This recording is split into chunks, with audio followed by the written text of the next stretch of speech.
काफी सारे फॉर्मूलाज हम डेराइव करेंगे, तो थोड़ा फास्ट चलना है। हमें दो काम आज करने हैं, रेडियस पर अंडरलाइन कर देता हूं और एक स्पीड पर, है ना। इलेक्ट्रॉन की ऑर्बिटल रेडियस पता करेंगे और इलेक्ट्रॉन के लिए ऑर्बिटल स्पीड पता करेंगे। देन हम फ्रीक्वेंसी, टोटल एनर्जी, इस तरह से आज आगे बढ़ेंगे। तो एक डायग्राम मैं बना देता हूं। लेट ये कोई ऑर्बिट है ना, न्यूक्लियस के अबाउट। इस ऑर्बिट में इलेक्ट्रॉन रिवॉल्व कर रहा है, ये है न्यूक्लियस, ठीक है। एक्चुअल में हमने लिखा है हाइड्रोजन लाइक, है ना। तो हाइड्रोजन भी हो सकता है, हीलियम भी हो सकता है, लिथियम भी हो सकता है। Hydrogen, helium, lithium. Hydrogen like atom मतलब एक इलेक्ट्रॉन होना चाहिए।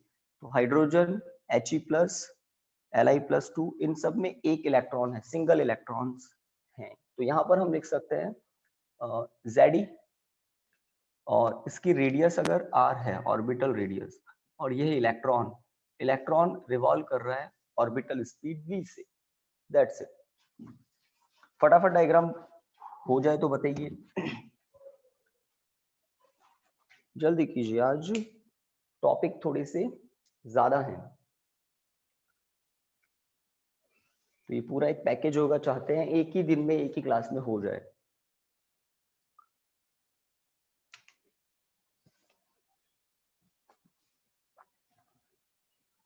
डन।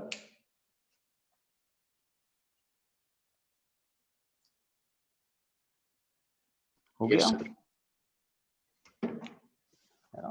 तो हमने बोर के जो पॉस्टुलेट्स पढ़े हैं, first postulate, second postulate, third postulate, आज उनको यूज लेंगे, है ना। हमें रेडियस का पता लगाना है, स्पीड का पता लगाना है। डायग्राम में r दिख रहा है, v दिख रहा है, इनके फॉर्मूलाज फॉर्मुलेट करेंगे। हाइड्रोजन के लिए z की वैल्यू 1 होगी, हीलियम के लिए 2, लिथियम के लिए 3, इस तरह से। इलेक्ट्रॉन एक ही है हाइड्रोजन लाइक एटम के लिए। चलिए लिखिए, consider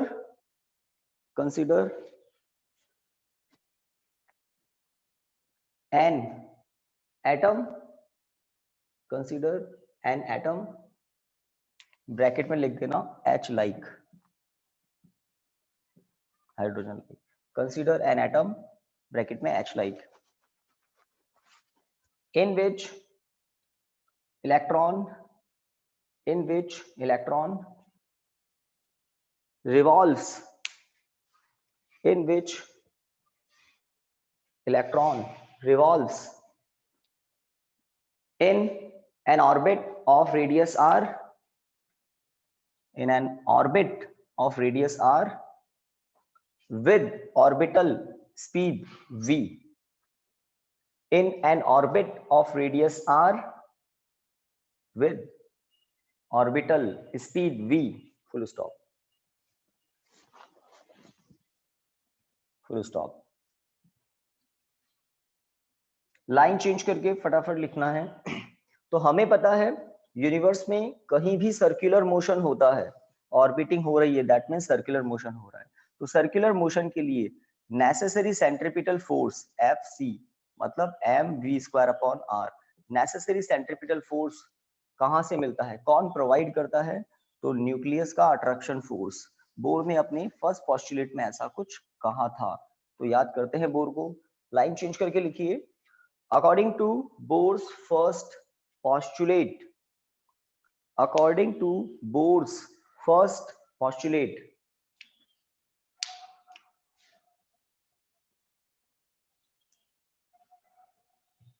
the attraction the attraction force of atomic nucleus, the attraction force of atomic nucleus provides necessary centripetal force, provides necessary centripetal force, provides necessary centripetal force for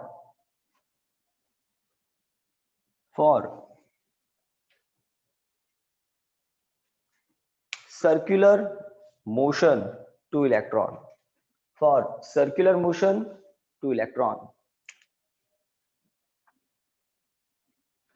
for circular motion to electron. That is Fc is equal to Fe. Centripetal force Fc, electric force Fe. Centripetal force का formula हम जानते हैं mv square upon r. m mass of electron, v speed of electron, r orbital radius. ठीक है. Fe क्या होगा? तो वो होता है 1/4 pi epsilon naught Ze E upon r square, है ना, k q1 q2 upon r square. तो कूलॉम लॉ से हमने Fe इलेक्ट्रिक फोर्स का फॉर्मूला लिखा है न्यूक्लियस का चार्ज प्लस Ze, इलेक्ट्रॉन का चार्ज माइनस c, बट यहाँ पर मैग्नीट्यूड रखा जाता है only. Okay, done guys. mv square equal to क्या होगा?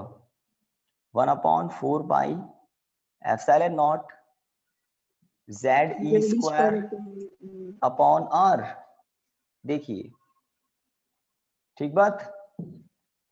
या इसको हम एक काम करते हैं ना, यहां पर थोड़ा सा चेंज कर रहे हैं. Ze स्क्वायर, ये गलत थोड़ी है ना, r को क्रॉस मल्टीप्लाई भी कर दिया. mv square r equal to Ze square upon 4 pi epsilon naught, equation 1. ठीक है, तो ये ज्यादा बेटर है. Equation 1 done. Yes sir. हो गया ना? ओके, लिखिए. According to bourse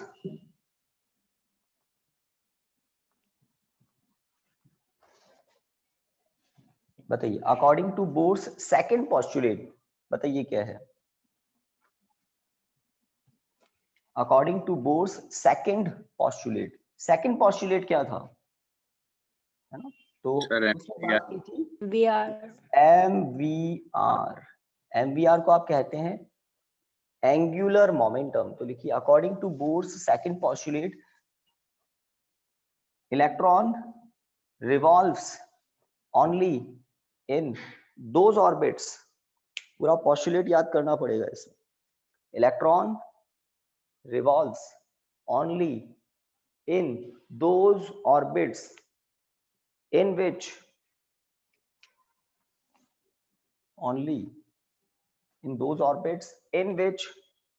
their angular momentum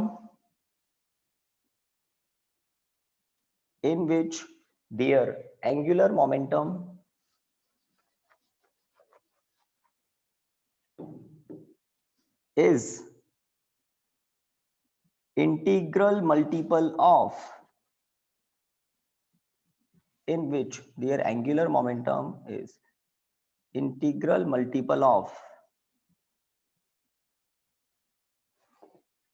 h upon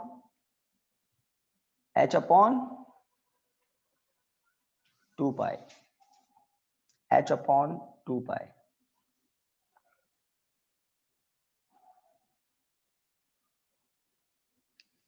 Done guys?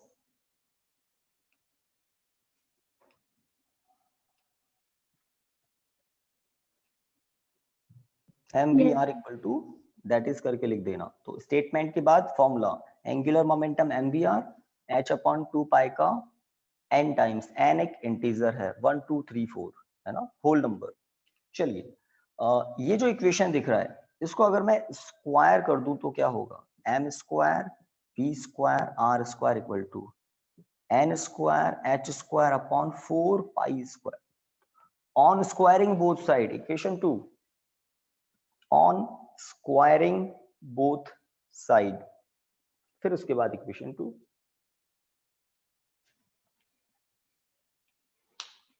तो जनरल एक फॉर्मूला हम लेकर आएंगे हाइड्रोजन लाइक एटम्स के लिए, और पर्टिकुलर हाइड्रोजन के लिए चाहिए होगा तो हम Z की वैल्यू 1 पुट कर देंगे. तो आई थिंक इक्वेशन 2 तक का काम आपने कर दिया. नेक्स्ट लिखिए, on dividing equation 2 by equation 1. On dividing equation 2 by equation 1, क्या होगा m square v square r square upon m v square r equal to n square h square upon 4 pi square upon z e square upon 4 pi epsilon naught. तो मैंने पूरा का पूरा divide में ही लिख दिया है। अब देखिए यहां से v स्क्वायर कैंसिल हो रहा है, तो m r, आप देखिए क्या दिखता है आपको, एम आर इक्वल टू यहां से 4 पाई, पाई तो एक कैंसिल हो रहा है, 4 पूरा ही कैंसिल हो रहा है, ठीक है। एप्सिलॉन नॉट ऊपर आएगा तो n square h square epsilon not, n square h square epsilon naught upon pi z e square, pi z e square. तो बहुत ही ठंडे दिमाग से आई थिंक देख लिया होगा। So r equal to first result आने वाला है orbital radius n square h square epsilon naught upon pi m z e square. Star लगाएं इस पर। ऑर्बिटल रेडियस का फॉर्मूला है हाइड्रोजन लाइक एटम्स के लिए, हाइड्रोजन के लिए Z1 हो जाता है। हाँ, थोड़ा मुझे एक दो जने बता देना चेक करके, वेरीफाई करके कि कुछ भी छूटा तो नहीं है, कोई टर्म या कुछ, जो भी मिस्टेक कुछ दिख जाए तो आई थिंक होनी तो नहीं चाहिए, देख लेना फिर भी और जल्दी बता दे।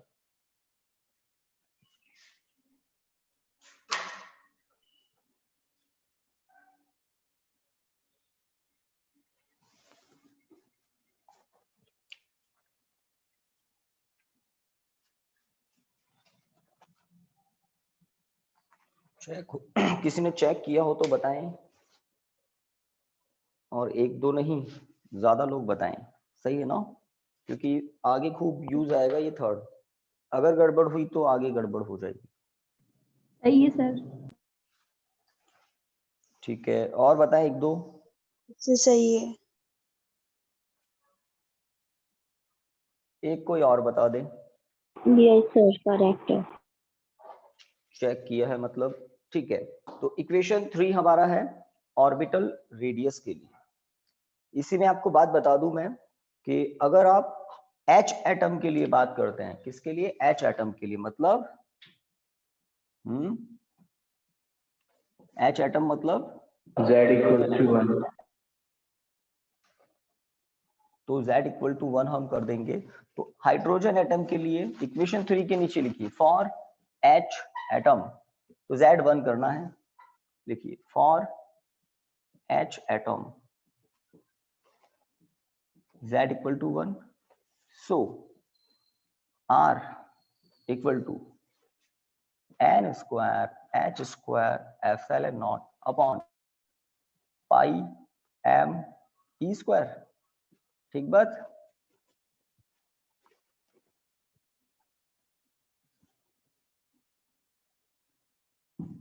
ठीक है ना।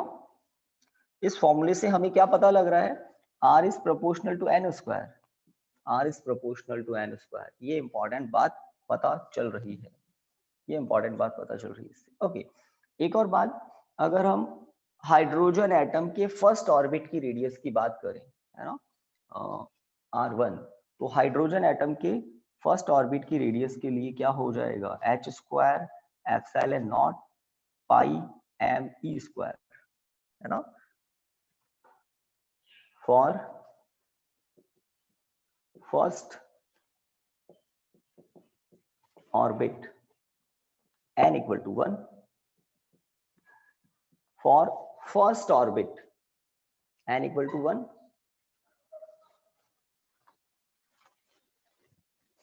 न्यूमेरिकल आते हैं तो उस न्यूमेरिकल को सॉल्व करने के लिए, या जो भी न्यूमेरिकल्स आपको मिले उनको सॉल्व करने के लिए एक वैल्यू आपको लर्न करनी पड़ेगी।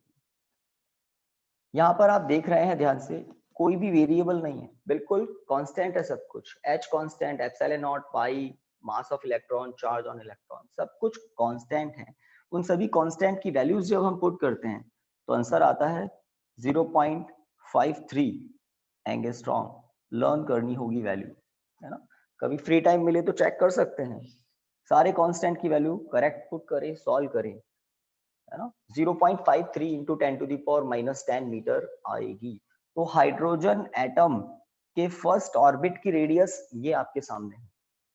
हाइड्रोजन एटम के लिए Z1 हुआ था और उसकी भी फर्स्ट ऑर्बिट के लिए कैप स्मॉल n की वैल्यू 1। तो ये वैल्यू ध्यान रखनी है आपको। चलिए मुझे बताइए, हाइड्रोजन एटम के सेकंड ऑर्बिट की रेडियस क्या होगी? थोड़ा सोच सकते हैं, बताइए कौन बताएगा? हाइड्रोजन एटम के सेकंड ऑर्बिट की रेडियस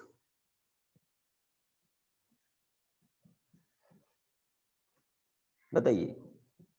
1.06 है ना, तो ज्यादा टेंशन नहीं लेनी है, इसको आप कह दें R0। R1 equal to R0, तो R2 इक्वल टू क्या हो जाएगा? 4R0, 4 into 0.53। अब जो भी आ रहा है बताइए क्या आ रहा है? 2.12 angstrom.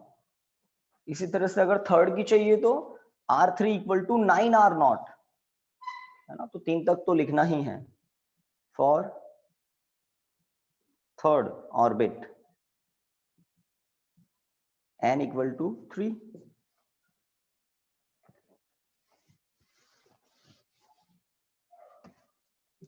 R3 equal to 9R0, बस। बाकी आपको, है ना, फॉर्मूले से मिल जाएगा। इसका कुछ कीजिए, 40 तक पहुंच गया क्या? नहीं, बताएं।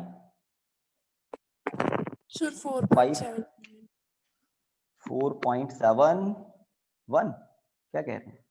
77 ठीक है ना। तो हाइड्रोजन एटम के लिए ये कुछ है, ठीक है।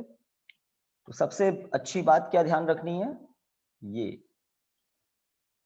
0.53 एंगस्ट्रॉम कैसे आती है? सॉल्व करने के बाद। स्टैंडर्ड है, सारी स्टैंडर्ड वैल्यूज का आंसर भी स्टैंडर्ड है।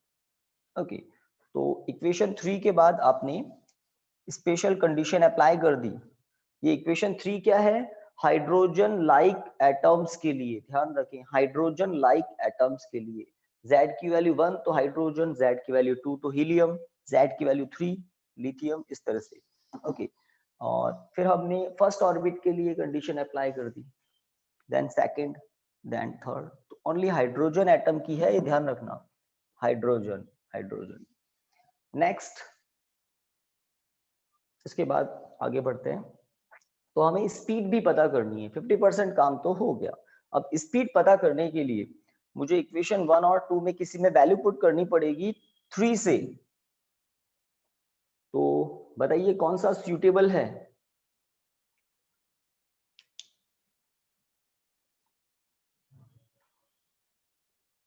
कौन सा सूटेबल है? या एक काम करते हैं, इक्वेशन नंबर बढ़ाते हैं ना।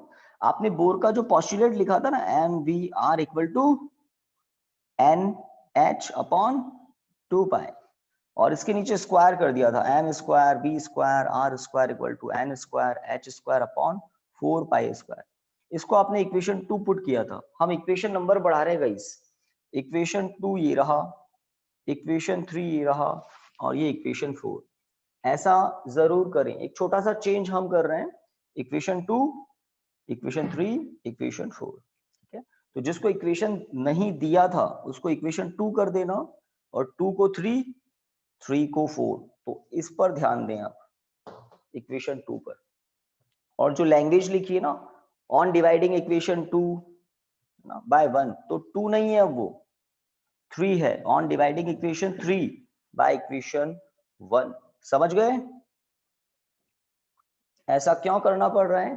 क्योंकि हमें ऑर्बिटल स्पीड पता लगानी है, और ऑर्बिटल स्पीड इजीली पता लग जाए उसके लिए हम इक्वेशन 2 में इक्वेशन 3 से r की वैल्यू पुट करेंगे, है ना, v मिल जाएगा। बाकी आप इक्वेशन 1 देखें और इक्वेशन 3 देखें, उसमें v का स्क्वायर है, टेंशन होगी, पता तो लग जाएगा बट टेंशन होगी थोड़ी।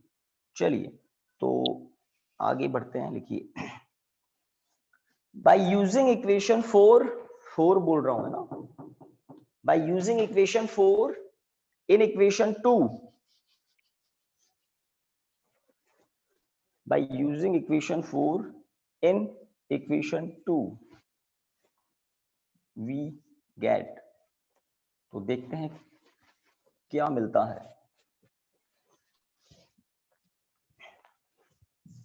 m v ब्रैकेट r के प्लेस पर n square h square epsilon naught upon pi m z e square equal to nh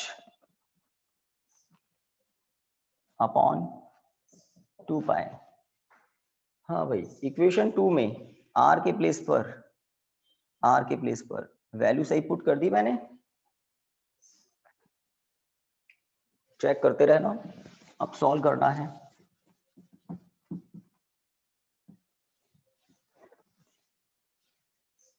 तो कुछ कैंसिल हो रहा है तो कीजिए कैंसिल, एक तो m कैंसिल होता हुआ दिख रहा है, m और कुछ पाई को उड़ा सकते हैं, और बताएं एक h n और h, एक n, एक h एक n, बाकी कुछ नहीं। सो v इक्वल टू, अब क्रॉस मल्टीप्लाई करके v, तो पहले यहां देखें तो z e square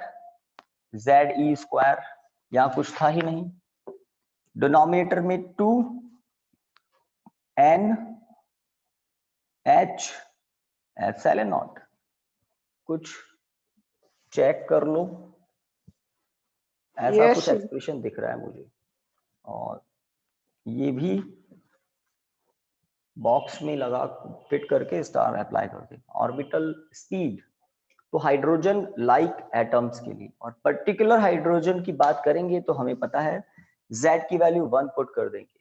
different orbits में स्पीड डिफरेंट होती है, तो सबसे जो क्लोजेस्ट ऑर्बिट होती है, सबसे जो छोटी ऑर्बिट होती है फर्स्ट ऑर्बिट में स्पीड सबसे ज्यादा होती है।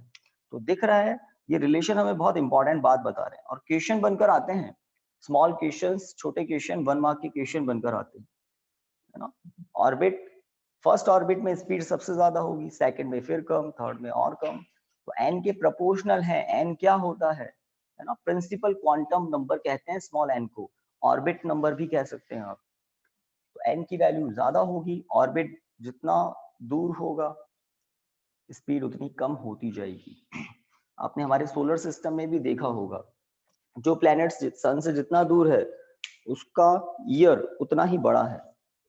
जैसे अर्थ का ईयर है 365.25 डेज, जो प्लैनेट्स दूर है उनका ईयर बहुत बहुत ज्यादा है, टाइम लगता है उनको ऑर्बिटिंग करने में। डन गाइस, हो गया काम। v is inversely proportional to n, एक इंफॉर्मेशन दे रहा है हमें ये एक्सप्रेशन, जैसे इक्वेशन 4 से पता लग रहा था r is proportional to n square, तो ये जो इंफॉर्मेशन हमें मिलती है ये काम की। और एक बात और पता लग रही है इससे, क्या पता लग रही है, r is proportional to z radius के लिए। तो जैसे फर्स्ट ऑर्बिट, हाइड्रोजन की फर्स्ट ऑर्बिट की बात करें, हीलियम की फर्स्ट ऑर्बिट की बात करें, या लिथियम के फर्स्ट ऑर्बिट की बात करें, तो सबसे बड़ी ऑर्बिट किसकी होगी अगर इन तीनों में बात करें, H, He plus Li plus 2, ये हुए hydrogen like atoms, hydrogen like atom. तो सबसे बड़ी रेडियस Li, सर जो इनवर्सली प्रोपोर्शनल होगा ना, ये 1 अपॉन आना है। तो अब देखिए ध्यान से, क्योंकि z डिनोमिनेटर में है तो सबसे छोटी रेडियस होगी, फर्स्ट ऑर्बिट सबसे छोटी होगी लिथियम में, फिर बड़ी होगी हीलियम प्लस में, और सबसे बड़ी ऑर्बिट होगी फर्स्ट ऑर्बिट हाइड्रोजन में, ठीक है। उसका रीजन आपको पता है, न्यूक्लियस का अट्रैक्शन फोर्स कंपैरेटिवली ज्यादा होगा Li+2 में, कंपैरेटिवली कम होगा He+ में, और सबसे कम होगा हाइड्रोजन एटम। तो ये जो इंफॉर्मेशन हमें दे रहे हैं ये फॉर्मूलाज, ये ध्यान रखने होते हैं। अगर फॉर्मूलाज ध्यान है तो इंफॉर्मेशन आपको फॉर्मूला से दिखाई देगी। यहाँ पर भी पता लग रहा है V is proportional to Z, है ना। तो Z ज्यादा होगा जिस एटम के लिए, उसके फर्स्ट ऑर्बिट में स्पीड ज्यादा होगी, या हर ऑर्बिट में स्पीड ज्यादा होगी। चलिए आगे बढ़ सकते हैं। नेक्स्ट टॉपिक लिखिए heading frequency of orbiting, frequency of orbiting electron, frequency of orbiting electron in H-like atoms.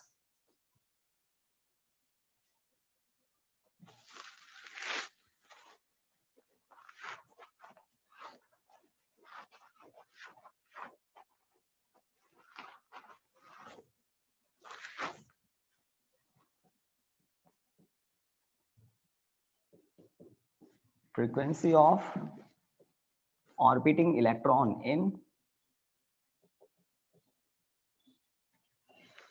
H-like atom.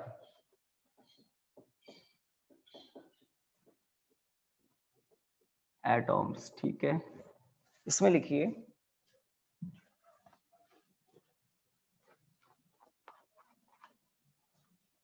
if nu, frequency को F से या न्यू से लिखते हैं, new, if nu be the frequency of, if nu be the frequency of revolution, frequency of revolution, frequency of revolution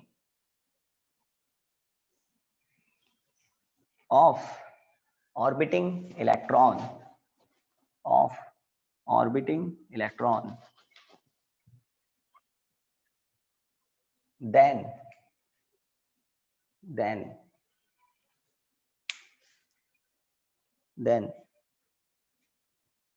it can be written as, then it can be written as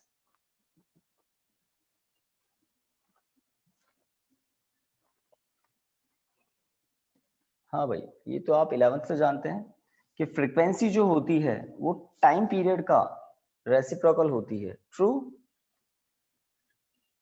अब आप understood है capital T क्या है, time period of revolution, new frequency of revolution, capital T time period of revolution. पहली बात तो frequency क्या होती है, 1/T। अब टाइम क्या होता है, तो ये आपको सोचना है टाइम क्या होता है। 9th क्लास के स्टूडेंट भी बताते हैं कि टाइम क्या होता है। टाइम होता है डिस्टेंस अपॉन स्पीड। थोड़ा देख लो उल्टा तो नहीं किया। टाइम इक्वल टू कह सकते हैं हम डिस्टेंस अपॉन स्पीड। आवाज ही नहीं आ रही, आप टाइम वेस्ट कर रहे हैं भाई, जल्दी नहीं बता रहे। तो कभी नहीं बोलते हैं वो भी बोल सकते हैं, ऐसा कुछ नहीं है। तो time equal to distance upon speed से हम बात कर सकते हैं। डिस्टेंस है ना, तो सर्कुलर ऑर्बिट की लेंथ क्या होती है, तो सरकमफेरेंस होती है। एक ऑर्बिट में, एक साइकिल में, है ना, एक ऑर्बिट में 2πr डिस्टेंस, और हमें पता है इलेक्ट्रॉन किस स्पीड से चल रहा है, ऑर्बिटिंग स्पीड v से चल रहा है ना। तो कैपिटल T के प्लेस पर आपको लिखना होगा डिस्टेंस अपॉन स्पीड। तो प्रोग्राम स्टार्ट कर दिया हमने। न्यू इक्वल टू होता है 1/T, time period of revolution, और टाइम होता है distance upon speed. Because time period of revolution है तो एक रिवॉल्यूशन का डिस्टेंस क्या होगा, 2πr। This is v/2πr।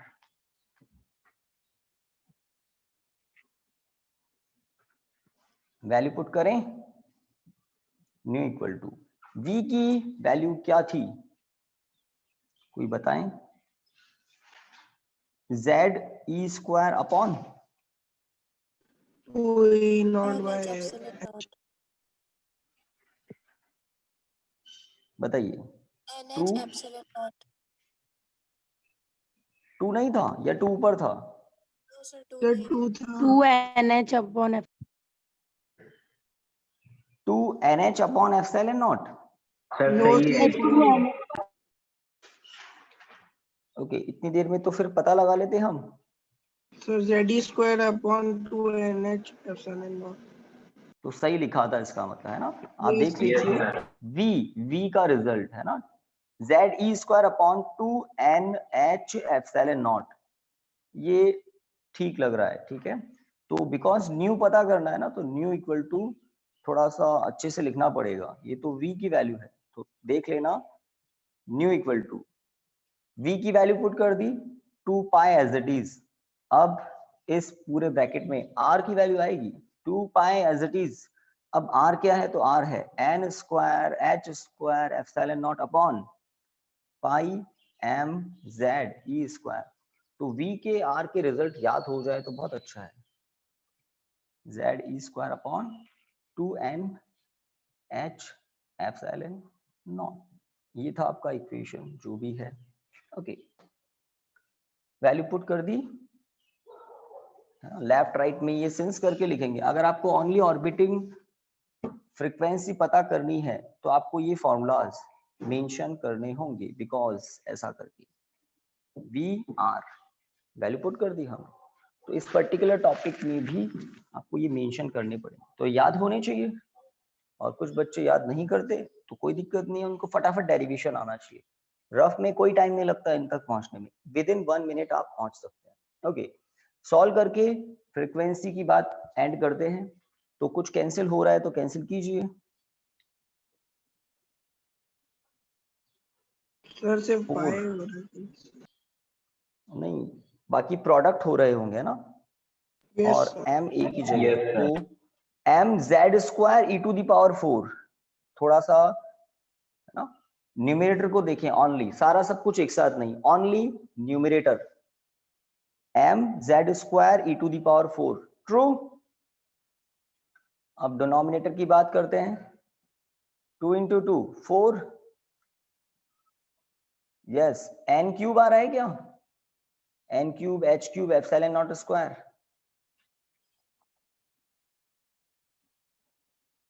बताएं। Yes, sir. N क्यूब आ रहा है, N क्यूब H क्यूब। है ना, तो इसको फिनिश कीजिए, आपके सामने है सब कुछ। Frequency of revolution, frequency of revolution. और टाइम पीरियड की बात करें तो आप जानते हैं रेसिप्रोकल करना है, एक फॉर्मूले पर स्टार लगाएं, फ्रीक्वेंसी ऑफ रिवॉल्यूशन। तो frequency of revolution z square के प्रोपोर्शनल है। इंपॉर्टेंट बात, दो ही तो वेरिएबल होते हैं, z and orbit number, principal quantum number small n, और n के क्यूब के इनवर्सली प्रोपोर्शनल है फ्रीक्वेंसी। इसका मतलब जैसे जैसे ऑर्बिट नंबर बढ़ता है फ्रीक्वेंसी कम होती जाती है, कम होती जाती है, ज्यादा टाइम लगता है उसको इसलिए, और z स्क्वायर के प्रोपोर्शनल है, z स्क्वायर के प्रोपोर्शनल है। Done guys? तो ज्यादा इंपॉर्टेंट क्या Yes, sir. ध्यान रखना, ये जो बीच के जो फॉर्मूलाज है ना लेफ्ट ना राइट, ये बहुत लिंक वाला काम करते हैं, ये तो लर्न कर लें। चलिए, ये इसलिए भी अभी काम आएंगे। अभी देखिए एनर्जी की बात करते हैं हम। नेक्स्ट हेडिंग लिखिए आज का, टोटल एनर्जी ऑफ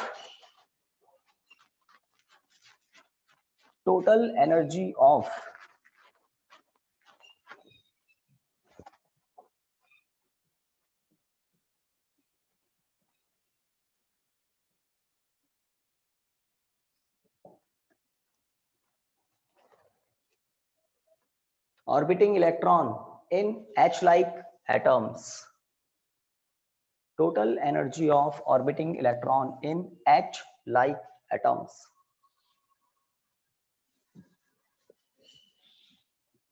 तो ये आज का बड़ा टॉपिक होगा। तो अभी तक जो किया उन सबसे यूजफुल और बड़ा टॉपिक अब होगा। ओके, तो आप काफी है ना पहले से मैकेनिक्स के बारे में जानते हैं, 9th में भी पढ़ते हैं, 10th में भी पढ़ते हैं कि एक्चुअल में मैकेनिक्स में टोटल एनर्जी क्या होती है, kinetic energy plus potential energy, kinetic energy plus potential energy. तो काइनेटिक एनर्जी के लिए आप फॉर्मूला जानते हैं mv²/r। अगर बात करें पोटेंशियल एनर्जी की, तो इलेक्ट्रिक पोटेंशियल एनर्जी होती है यहाँ पर, तो वो क्या होती है, वो होती है k q1 q2/r12। अब Yes, एटम sir. और एटम के न्यूक्लियस और इलेक्ट्रॉन के बीच की बात करें तो डायग्राम इसलिए मैंने इरेज नहीं किया।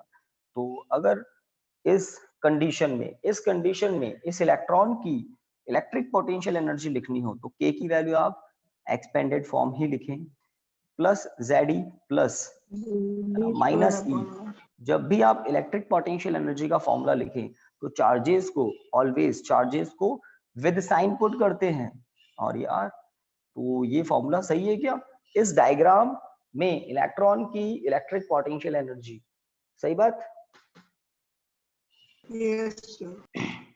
और अगर m मास है इलेक्ट्रॉन का, v स्पीड है, तो ये काइनेटिक एनर्जी है। तो काइनेटिक एनर्जी ऑलवेज पॉजिटिव होती है, या तो नहीं होती है और होती है तो पॉजिटिव होती है। इलेक्ट्रिक पोटेंशियल एनर्जी का कुछ कह नहीं सकते, पॉजिटिव भी हो सकती है, नेगेटिव भी हो सकती है, जीरो भी हो सकती है। तो यहाँ पर अभी इलेक्ट्रॉन की potential energy, electric potential energy negative है। तो स्टार्ट करते हैं, लिखिए the total energy of orbiting electron, the total energy of orbiting electrons is the sum of its kinetic energy and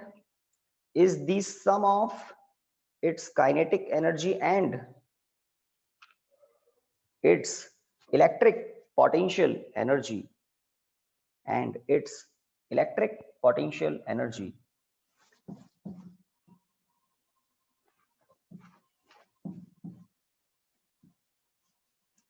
that is, line change करके, that is E equal to, E को हम कह रहे हैं total energy, तो वो क्या होगी, kinetic energy plus potential energy.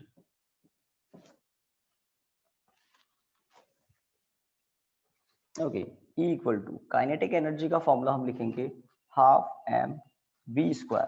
तो अंडरस्टूड है m इलेक्ट्रॉन का मास है, v इलेक्ट्रॉन की स्पीड है, orbiting speed, plus potential energy कौन सी, इलेक्ट्रिक पोटेंशियल एनर्जी। अंडरस्टूड है कौन सी potential energy, electric potential energy. तो फॉर्मूला होगा 1/4 pi epsilon nought plus Ze minus E upon R। तो होता है K Q1 Q2/R12 उस फॉर्मूले से। इसको थोड़ा सिंप्लीफाई करते हैं तो क्या होगा, हाफ mv² तो ऑलरेडी सिंप्लीफाइड है, minus Ze²/4 pi epsilon not R। ठीक है, अब आपको वापस फॉर्मूलाज को याद करना होगा, बिकॉज v इक्वल टू क्या है, Ze²/2n h epsilon naught and R equal to n² h² epsilon naught upon pi m Ze²। तो R का V का जो रिजल्ट आपने याद किया है वापस यूज आएगा, और नहीं किया है तो कर लेना, क्योंकि बार बार डेराइव तो करने से रहे एग्जाम में। नाउ तो E इक्वल टू अब क्या मिलने वाला है, हाफ m v का स्क्वायर है तो Z² e⁴ upon 4n² h² epsilon naught square minus Ze² upon 4 pi epsilon not.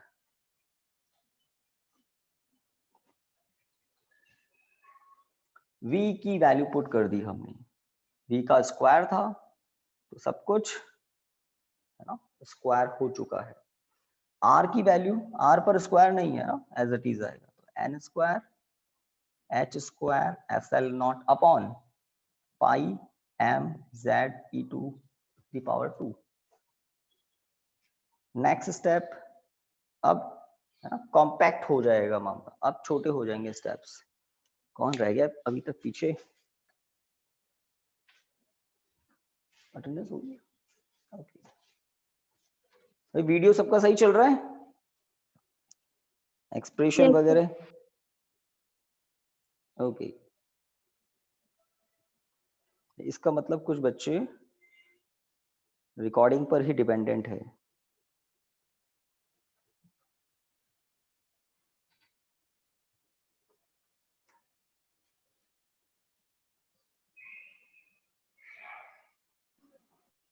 हाँ भाई बताएं, अटेंडेंस डन, सब कुछ ठीक चल रहा है, कुछ भी Yes, sir.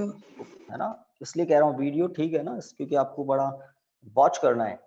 अब सिंप्लीफिकेशन स्टार्ट करते हैं। तो मुझे ऐसा लग रहा है 1/8, ठीक है, m z square e to the power 4 upon n square h square epsilon naught square minus 1/4 m z square e to the power 4 upon n square h square epsilon naught square. तो मैंने यहां से solve तो नहीं किया भाई, ये expression हर साल ऐसे ही आते हैं, तो आप चेक करो। -1/4 के बाद जो ब्रैकेट में है उसको चेक करके यस बता देना, आगे बढ़ेंगे फिर। तो बस टॉपिक Yes. एंडिंग की तरफ है, एक दो ज्यादा लोग बता दे, है ना। पॉजिटिव वाली टर्म तो ठीक है, नेगेटिव वाली टर्म को और जल्दी देख लेंगे, कोई बहुत बड़ी बात नहीं है। Yes, sir. कुछ लोगों ने बोल दिया, कुछ और बोल रहे हैं yes yes yes, Yes, sir. है ना। तो आपकी श्योरिटी के लिए पूछता हूं, मुझे तो पता है, बिल्कुल ठीक है ये। ओके तो ब्रैकेट में जो एक्सप्रेशन दिख रहे हैं बिल्कुल आइडेंटिकल हैं, M Z square e to the power 4 यहाँ भी, यहाँ नीचे Yes, N sir. Square H square epsilon naught square यहाँ पर भी बिल्कुल सेम है। कौन सी टर्म बड़ी है, पॉजिटिव वाली नेगेटिव वाली, जल्दी बताएं। So negative one. नेगेटिव वाली। नेगेटिव टर्म बड़ी है, माइनस का 1/4 बड़ा होता है, नेगेटिव टर्म का मैग्नीट्यूड ज्यादा है, नेगेटिव टर्म का मैग्नीट्यूड ज्यादा है, पॉजिटिव टर्म का मैग्नीट्यूड कम है। तो ओवरऑल एनर्जी कैसी होगी देखिए, फाइनली एक्सप्रेशन आ रहा है -1/8 m z स्क्वायर, बड़ा ठंडे दिमाग से देखना, -1/8, बाकी सब कुछ ऐसा का ऐसा, m z square e to the power 4 n square h square epsilon naught square. तो याद भी सीक्वेंस में ही करें आप, m पहले फिर z स्क्वायर फिर e to the power 4 n square h square epsilon naught square -1/8। तो सही बात है ना, यहाँ देख सकते हैं जिनको थोड़ा, है ना, कुछ भी हो सकता है, हर इंसान का दिमाग अलग तरीके से काम करता है। तो ये सॉल्व करना था आपको, प्लस का 1/8 तो 1 - 2 माइनस का 1/8 है, तो इससे ज्यादा अच्छे से बता नहीं सकते। नेक्स्ट, यहाँ पर ये जो एक्सप्रेशन दिख रहा है आपको भी पता है, दो वेरिएबल चल रहे हैं अभी तक। कौन से दो वेरिएबल, एक तो z और दूसरा n, है ना। इसको क्या कहते हैं आप, एटॉमिक नंबर, और इसको principal quantum number, orbit number भी कह सकते हैं। तो z n ये दो वेरिएबल हैं, z बदलता है तो एटम ही बदल जाता है, n बदलता है तो पर्टिकुलर एटम की ऑर्बिट बदलती है ना। तो डिफरेंट डिफरेंट एटम्स में, डिफरेंट डिफरेंट ऑर्बिट्स में जो इलेक्ट्रॉन रिवॉल्व कर रहे हैं, उनके लिए ये फॉर्मूला हमारे सामने है। और डिफरेंट डिफरेंट एटम्स की बात करें तो वो डिफरेंट डिफरेंट भी कौन से, H लाइक एटम्स ओनली, जिनका नाम बार बार मैं ले रहा था, है ना, hydrogen, He plus Li+2 and so on. तो इनमें सिंगल सिंगल जो इलेक्ट्रॉन वाले एटम हैं उनके लिए ये फॉर्मूला बोर ने हमें बताया।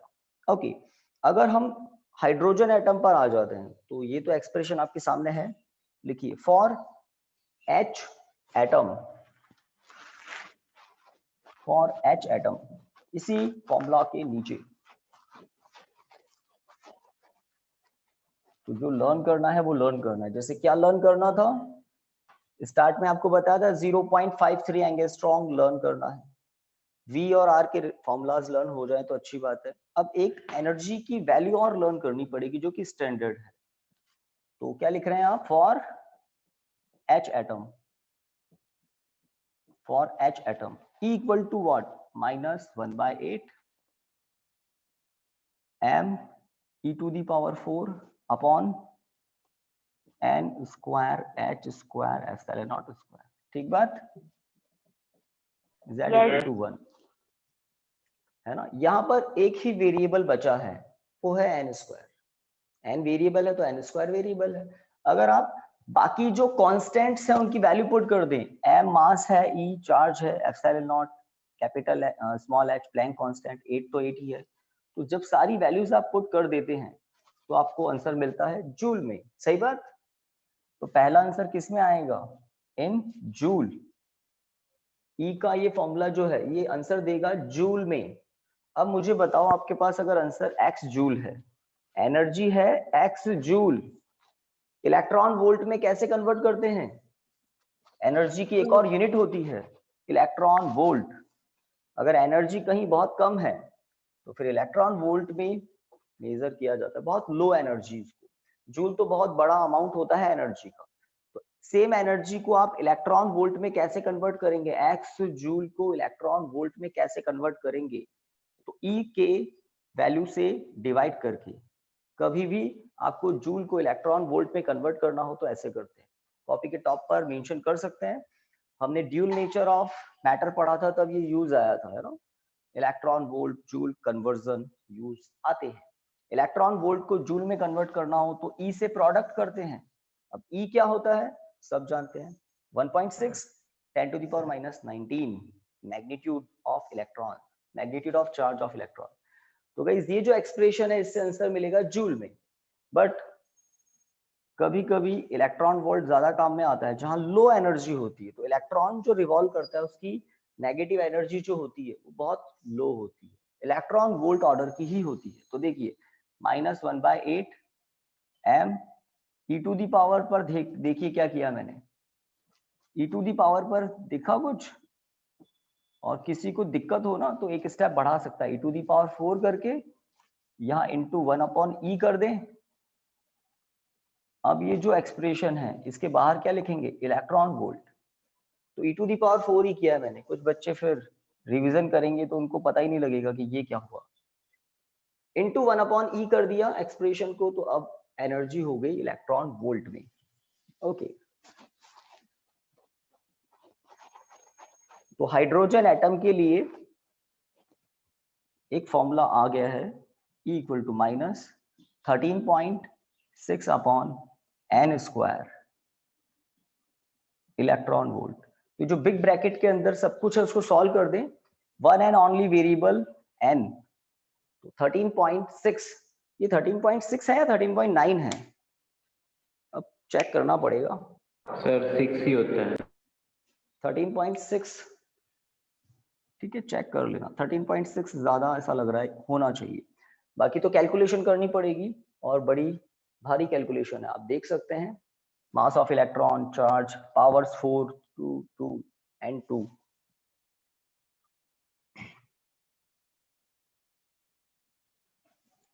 तो ये सबसे यूजफुल, सबसे इंपॉर्टेंट रिजल्ट।